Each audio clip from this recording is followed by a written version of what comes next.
どうしても版画を選んだかっていうと、中学生ぐらいの時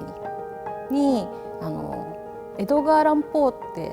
アメリカの怪奇小説がすごく好きで、その挿絵がハリー・クラークだったんですね。でハリー・クラークってモノクロのすごい緻密な絵なんですけども、それを見て似た絵の中にそのビアズリーっていう作家もいるっていうことも知って、でそれからビアズリーが好きになって、で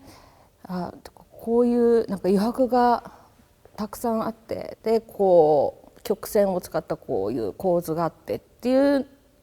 絵の名前、絵のこの種類がそのジャポニスムっていう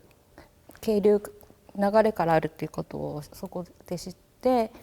で他にどんなジャポニスムの絵があるんだろうと思って、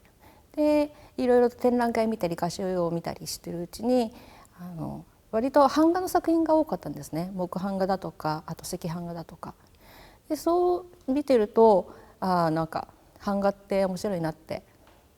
思ったんです。でそういうふうな絵の思考から割とその技法っていうのを知ったんですね。そこから本当に木版画をやろうっていうふうに思ったのは、高校時代の時に大正時代がすごく好きで、大正時代の特に詩が好きだったんですね。萩原作太郎の詩集の挿絵が木版画が多かったので、それを見てなんかこういうなんていうかな、絵なんだけれども詩みたいな、なんかこう自分の中の心象風景みたいのをなんかこうサラサラっと木の上にこう彫り付けていくみたいな、そういう感じの絵にすごく惹かれたんです。でだからもう版画っていうそういうすりますっていうなんかそういう技法の特性よりも、むしろなんかその絵からにじみ出てくるなんかそうポエティックなものだとかにすごく惹かれて、それでなんか高校卒業したら木版画を勉強したいなっていうふうに思ったんです。そもそもほとんど学校に行ってなかったので美大とかもこう受験も諦めて、でとにかく版画を教えてくれる学校ないかなと思って探したら、ちょうどいい学校がありまして、でそれが私が卒業した武蔵野美術学園っていう吉祥寺にあった学校なんですけど、そこがね武蔵野美術大学から版画家の先生が派遣されて、で教えてくれる学校だったんです。そこで一通り木版画とリトグラフと銅版画とって3版種やって、でも元からもう木版画をやるって決めてるのでさらっと他のはやって、でいよいよこう木版画を木版画だと思って木版画をガツガツとこうやり始めて、で最初は本当にモノマネだったんですよ。でもうその当時好きだった恩智幸四郎だとか、あとそういうそのつくは周辺のその田中京吉だとかっていうああいう本当にこうポエムな木版画っていうものに対してのなんか自分がなんか再現したいっていう気持ちがすごく強くって、で結構こうモダニズムっぽいこうリリカルな感じのね絵を描いてたんですよ。でそれを木版画にしてて、でしばらくそれをやってたんですけども2年生ぐらいの時に木版画を教えてくれてた花輪先生っていう先生がいらっしゃるんですけど、その先生に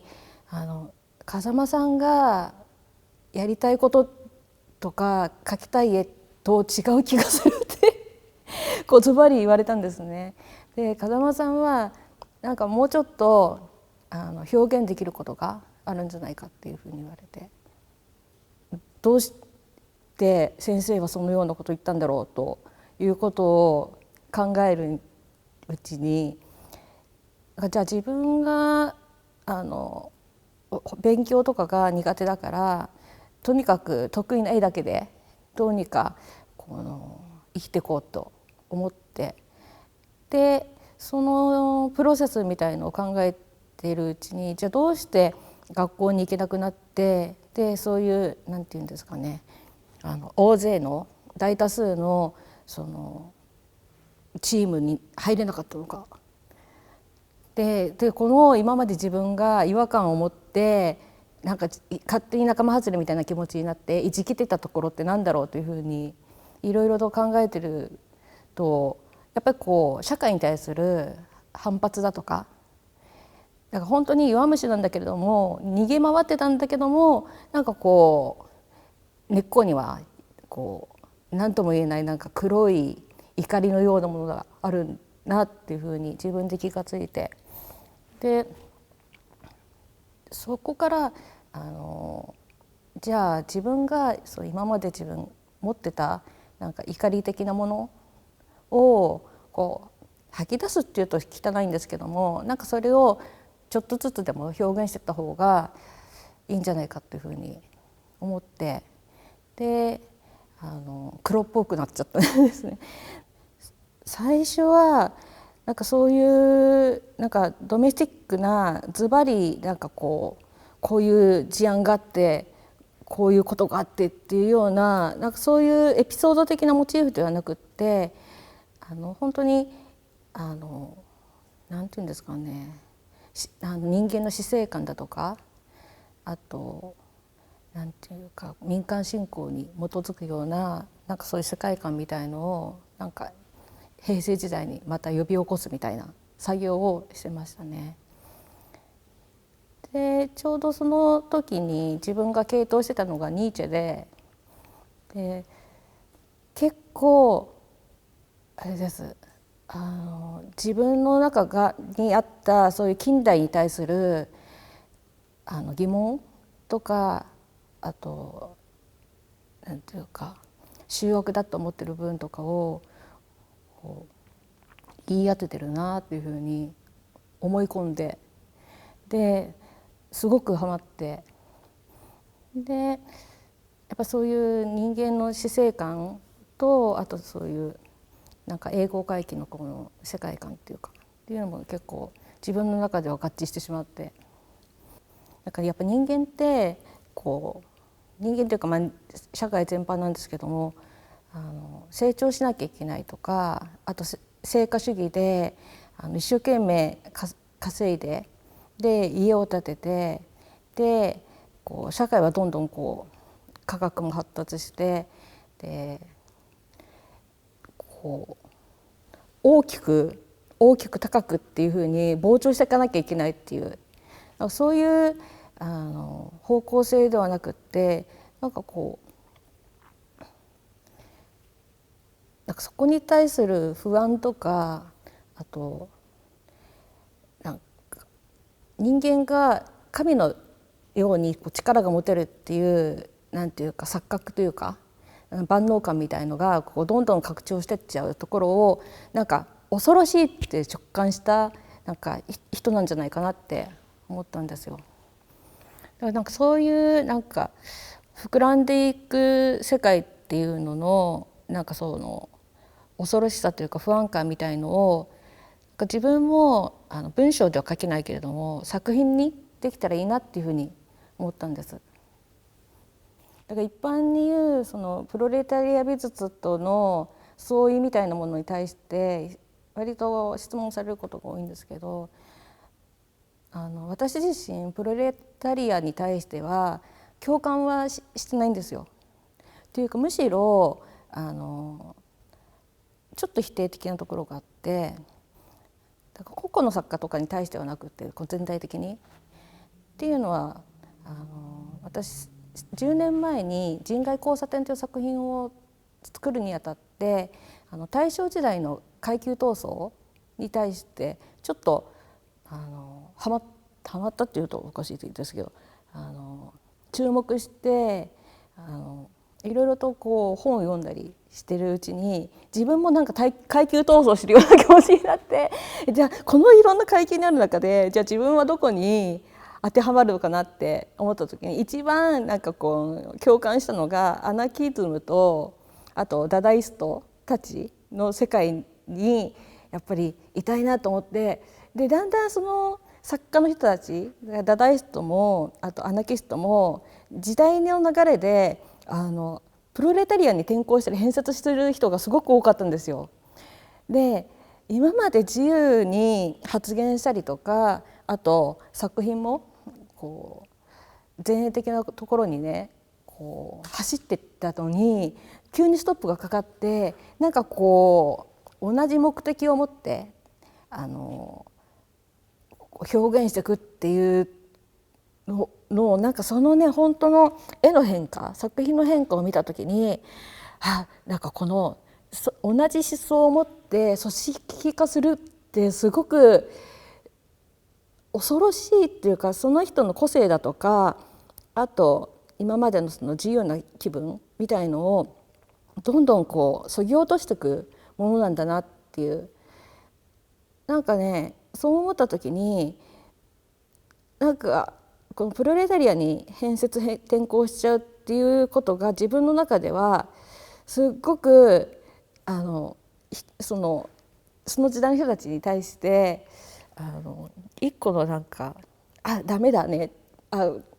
転校しちゃったんだみたいな、なんかこうがっかりポイントになってしまって、でなんかむしろ私はだからこう労働者だとかをちょっと表現したりだとか、あと社会的なこととかに対するこの反発みたいなところを取り上げてはいるんですけれども、実際にじゃあ本当にその労働者の権利を獲得するんだとか、あとこうブルジョワジーに負けないぞみたいな、そういう同じ方向を向く人たちとはやっぱりこう一線を画してたいというか、また別物でいたいっていう気持ちが大きいですね。いや私自身は人を笑わそうとか面白くしてやろうっていうことは、そういう意図は全然ないんですよ。だけどもできた作品はすごくコミカルだとかちょっと笑えるねっていうふうに言われるっていうのは、多分私が現実の社会をこう見て映してこう表現してるから、現実自体がすごくおかしいから、だから写し取ったものがおかしいから自分もおかしいんだと思うんですよ、自分の作品も。だから例えばチャップリンの「独裁者」って映画あるじゃないですか。あれもヒトラーのをモデルにして作ってるんだけども、やっぱりヒトラー自身はすごく笑わそうと思ってああいう演説をしてるわけではないのに、やっぱりそれを写し取ってなんかこうモノマネするとすごいコメディアンに見えちゃうっていう、多分ねそれに近いものがあるんじゃないかなって思います。だから私が面白く表現してるんじゃなくって、私が表現してる社会の方が滑稽なんじゃないかなというふうに。これは今日はまたデモンストレーションだから、そんなにはなんていうかためらいなく彫れるんですけど、普段の版画だとなんか一つのこの作品の中にこうどういう彫りでこうまとめるかっていう、なんかそういうなんかいろいろとこうなんかこう設定してから決めてからこう彫り始めるのって結構それまでなんか一つ刃を入れるのにすっごい時間がかかっちゃうんです。だからこの彫りもすごく不思議で、こう一気呵成にこう一直線をこうバーって線をこう彫るじゃないですか。でもなんかここまっすぐじゃなくって途中なんかふにゃってしてるなと思って後で修正すると、やっぱりそれ一気にちゃんと彫ったものじゃなくて途中でやっぱり手加えてまっすぐしたんだなっていうのが分かるちゃう。だからすごいなんていうんですかね、そういうところはなんかあんまり嘘をつけないというか、そうだな、どういう気持ちで彫ってるのかっていうと難しいですね。なんか瞑想に近いんですかね、なんかゾーンに入るというか、私も確かに瞑想に近いかも、興奮中よりも瞑想に近いかもですね。学生時代から結構拾い癖があって、で学校の教室で自分のこう作業机が与えられるんですよ。でも隣の人のところにはみ出すぐらい拾ったゴミを飾り付けちゃってでも先生が来るたんびに片付けろ片付けろってすっごい怒られて、で卒業する時も結構それを持ち帰るっていうか、捨てたり捨てられなくって家に持ち帰ったりとかの後始末がね大変でした。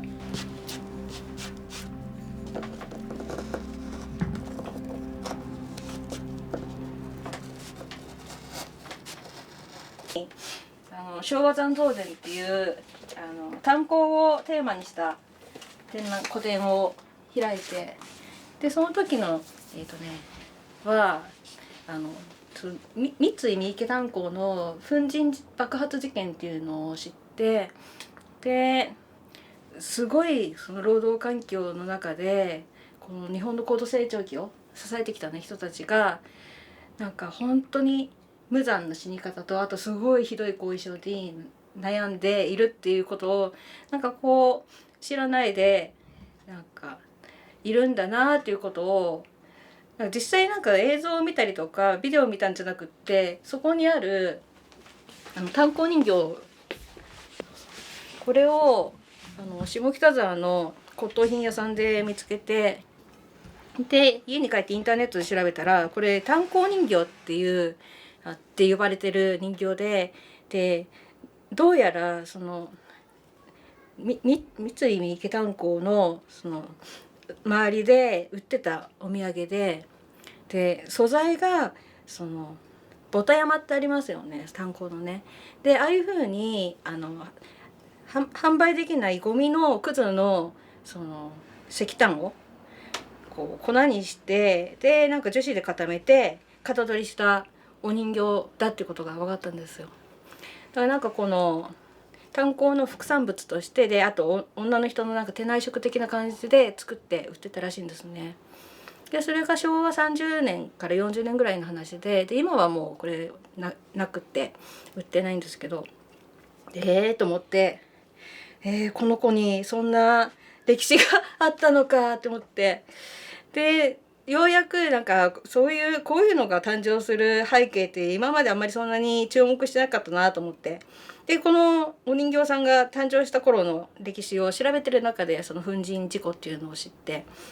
でなんかこの子のためにもその歴史をちょっと紐解いて作品にしよっかなって思ったのがその昭和残像伝っていうシリーズのきっかけだったんですね。でこのことをきっかけになんかそういう炭鉱だとか鉱山とかで働く労働者の人たちのなんかそういう現場だとか、あと生活とかに興味を持って、で、セメント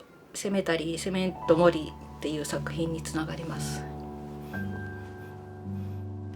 セメントモリっていうのはダジャレなんですね。で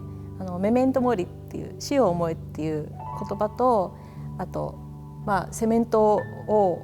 掘るセメントの守り人みたいなイメージの言葉と、あとこのセメントのその掘削してる作業の人が結局このお亡くなりになって墓標になっている、お墓になっているっていう、それで、作品タイトルはセメントモリっていうタイトルになってます。同じ絵の木版画が5枚あって、で真ん中の人だけ白い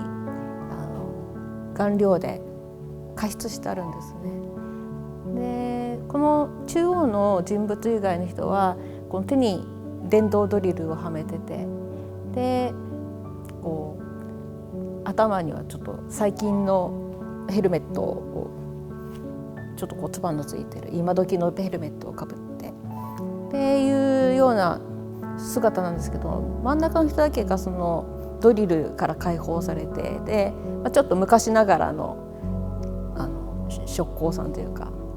工夫の人の姿に戻っています。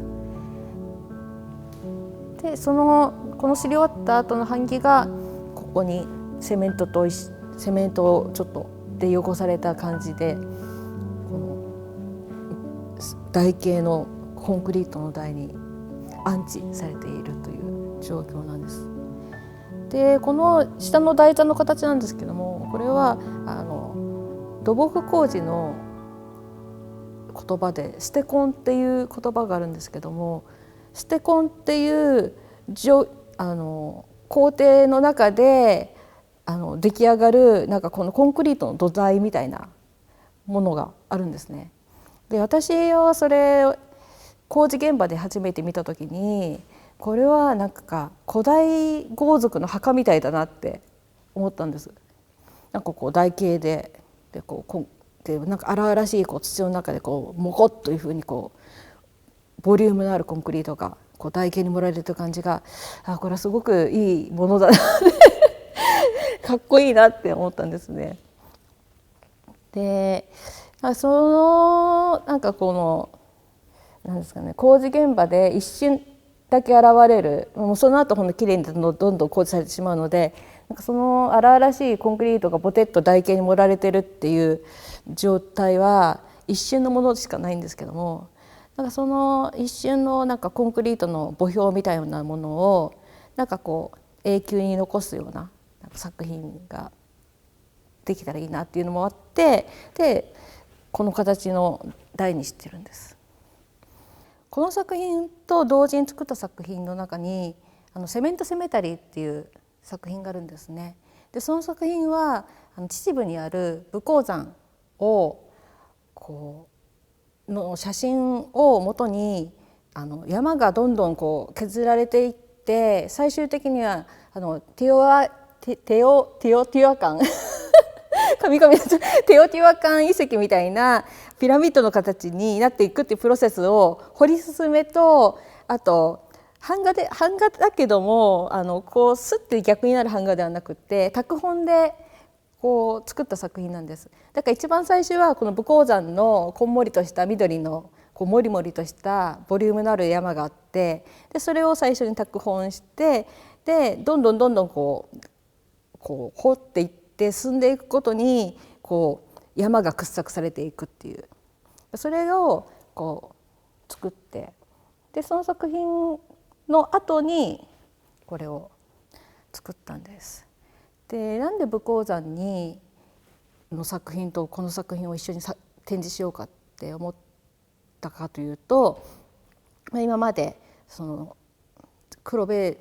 市美術館でのコンクリート組曲っていう作品があったり、あとディスリンピックで石灰岩の掘削現場をモチーフにしたりとかっていうのがあって、でもコンクリート自体に注目して作品を作ってなくって、でコンクリートっていうものはじゃあどういう物体なんだろうっていうことを調べていくと、